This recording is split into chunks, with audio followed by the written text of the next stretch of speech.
La Conserve présente La Famille Cuisine. Un podcast d'astuces culinaires. Laissez-vous guider et tentez d'imaginer votre cuisine. Avec Éric Roux. Granité au gratin de fruits. Entre hiver et été, les fruits frais s'absentent, ne laissant la place qu'aux dernières pommes, dont nous sommes un peu lassés peut-être, aux printanières fraises qui n'aiment rien de plus qu'une chantilly, un jus citron ou un saupoudrage de sucre, et à l'exotisme des fruits d'ailleurs. Mais les fruits au sirop apertisé nous offrent ainsi la possibilité de varier nos attentes et nos désirs de sucreries en dessert. Poire, cerises, abricots, pêches, voire compote de pommes et aussi ananas ou mangue se prêtent facilement à la réalisation de sorbets granités. Le tour de main est des plus faciles. Éric Roux, journaliste et curieux de cuisine.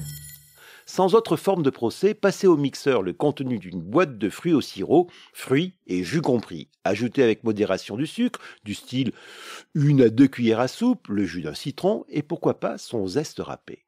Versez cette préparation dans un récipient plus large que profond, glissez au congélateur et au bout de 2 heures, travaillez à la fourchette pour rompre et mélanger les cristaux qui se forment.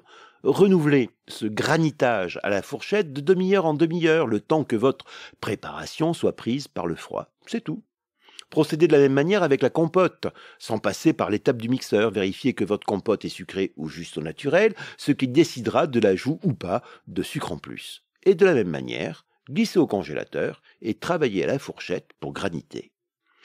Vous pouvez aussi faire un dessert à consommer tiède en noyant dans un plat à gâteau vos fruits au sirop, celui que vous avez choisi dans une préparation aux amandes. Là aussi, la technique est assez simple. Égouttez vos fruits et gardez le sirop. D'ailleurs, vous pourrez utiliser celui-ci pour faire un sorbet granité. Rangez les fruits côte à côte dans un plat à gâteau, style moule à manquer, légèrement beurré. Réalisez une sorte de préparation pour financier pour couler tout autour de vos fruits. Pour cela, mélangez 150 g de sucre glace, 50 g de farine, 3 blancs d'œufs et 80 g de poudre d'amande, mais vous pouvez mélanger poudre d'amande et poudre de noisette si vous voulez.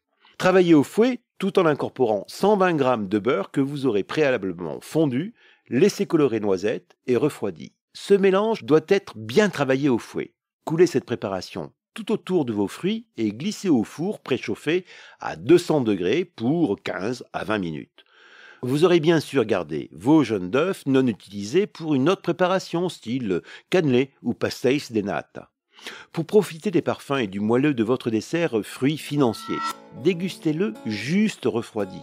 Si vous souhaitez le garder pour plus tard, une fois refroidi, conservez-le à l'abri sous un film étirable. La Conserve n'a pas fini de vous étonner avec La Famille Cuisine, un podcast du quotidien. La Famille Cuisine est diffusée sur toutes les plateformes de podcast. Abonnez-vous et mettez-nous, comme pour les chefs, plein d'étoiles.